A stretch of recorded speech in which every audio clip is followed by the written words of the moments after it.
sini saya akan menjelaskan tentang motherboard atau papan induk.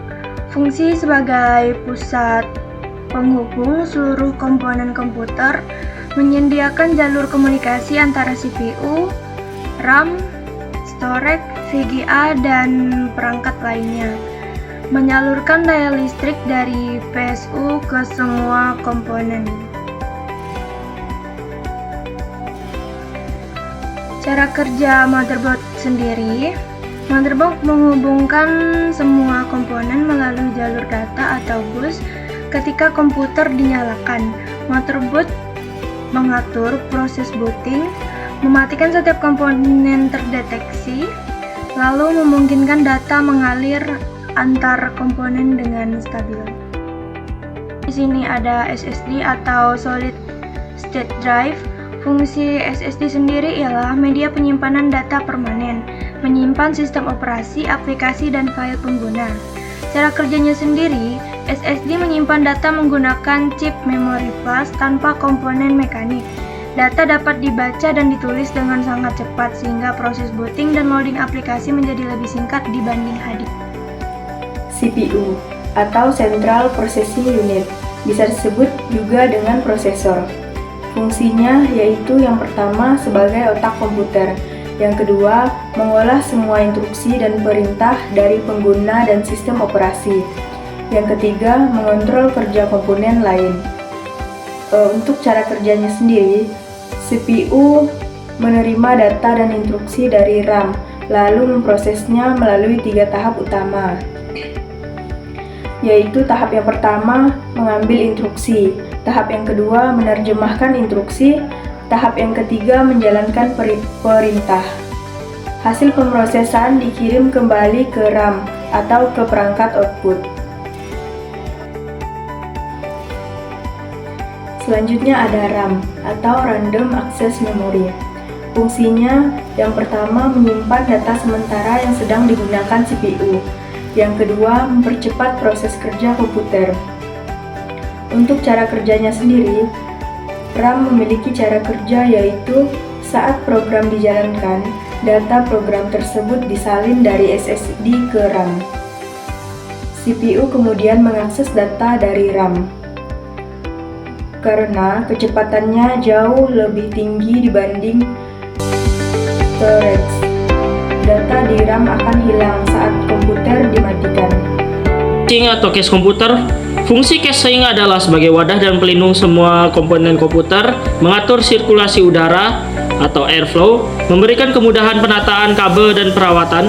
Cara kerjanya adalah caching menempatkan seluruh komponen secara terstruktur dan melindunginya dari debu, benturan, serta panas berlebih. Lubang ventilasi dan kipas membantu menjaga suhu tetap stabil. PSU atau Power Supply Unit.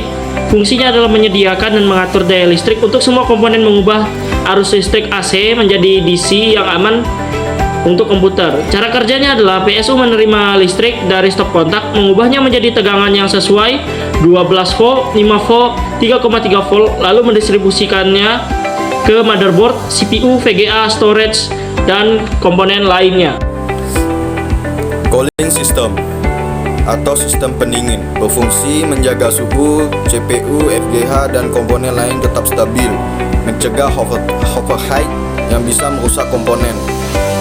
Cara kerjanya adalah dengan menyerap panas dari komponen menggunakan heatsink, lalu membuang panas tersebut dengan bantuan kipas atau cairan liquid cooling keluar casing. FGH, kartu grafis atau GPU, berfungsi mengolah data grafis dan menampilkan gambar monitor, meningkatkan performa grafis untuk game, desain, dan video editing. Cara bekerjanya, FGH menerima data grafis dari CPU dan RAM, proses menggunakan GPU, lalu mengirim hasil gambar ke monitor. FGH memiliki RAM sendiri untuk mempercepat pemrosesan grafis. Akan membuat menginstalasi Windows, lalu kita akan memulainya dengan cara klik new, lalu kita memasukkan nama visual name-nya, yaitu adalah kelompok 5. Lalu untuk setup image-nya adalah kita masukkan image ISO Windows 10. Lalu juga ini kita save juga yang lain, VB name-nya juga bebas. Lalu untuk passwordnya 1-6, 12345 tuh. Lalu kita confirm password. Lalu kita masuk ke setup untuk base memory dan CPU-nya. Nah, pada bagian ini kami akan mengatur base memory. Di sini kami mengatur base memory ke 15 GB. Dan pada bagian number of CPU, kami atur ke angka 8. Lalu klik finish dan kita tunggu sebentar. Pada bagian ini kita tunggu proses instalasi sampai selesai. Nah, di sini proses instalasinya sudah selesai.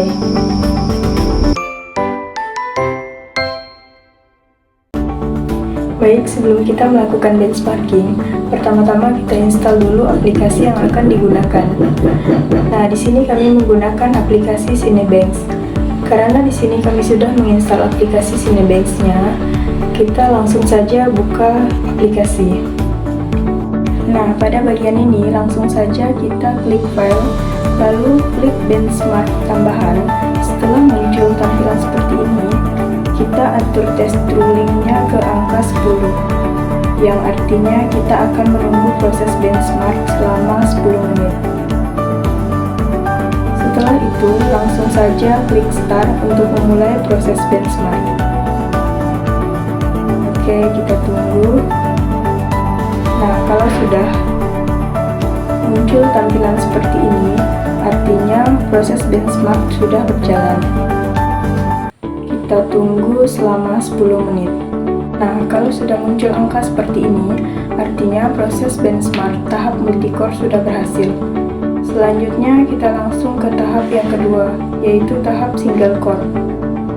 Prosesnya sama seperti proses tahap multicore. Di sini kita tunggu lagi selama 10 menit.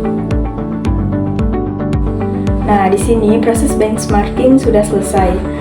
Nilai ini menunjukkan kinerja CPU saat semua inti core bekerja bersamaan. Pada tahap multicore, nilai yang didapatkan adalah 2134. Nilai yang didapatkan karena Intel N190 memiliki 4 core. Benchmark memaksimalkan seluruh core untuk seluruh tugas paralel. Walaupun frekuensi dasar terlihat 0,81 GHz saat mengatur benchmark, CPU sangat bisa mengatur boost clock secara dinamis serta mengoptimalkan efisien core. Untuk CPU single core-nya sendiri yaitu mendapatkan nilai 374 PTS. Nilai ini mengukur kinerja satu core saja, penting untuk aplikasi yang tidak memanfaatkan banyak core. Mengapa hanya 374? Intel N100 bukan prosesor performa tinggi, dirancang untuk efisien daya, bukan kecepatan tinggi. Single core relatif rendah karena clock speed terbatas, tidak ada core performa atau e-core. Untuk dampaknya sendiri, aplikasi berat 1 atau trended, editing berat, game berat akan terasa lambat namun masih lancar untuk tugas harian. Lalu setelah benchmarking single core dan multi core, lalu di sini ada MP ratio yang menunjukkan angka 3,16x. Artinya kerja multi core sekitar 3 kali lebih kuat dibanding single core. Ini normal untuk CPU 4 core, tidak mencapai 4x karena overheat sistem dan batas daya. 2. Pengaruh spesifikasi sistem. Prosesor Intel N100, prosesor low power atau hemat listrik, cocok untuk laptop tipis dan penggunaan sehari-hari, bukan untuk rendering berat atau gaming. Core 0,81 GHz. Angka 0,81 GHz adalah base atau idle clock saat benchmark. Clock bisa naik sementara jika suhu naik. Clock diturunkan minimum test duration 10 menit. Tes panjang untuk melihat kestabilan performa. Jika pendinginan kurang optimal, skor tidak terlalu tinggi, CPU menurunkan kecepatan untuk menjaga suhu. 3. Kesimpulannya adalah Angka benchmark tersebut wajar dan sesuai dengan karakter Intel N100. Karena prosesor fokus pada efisiensi daya multi-core cukup baik untuk kelasnya, sehingga core terbatas karena desain hemat energi.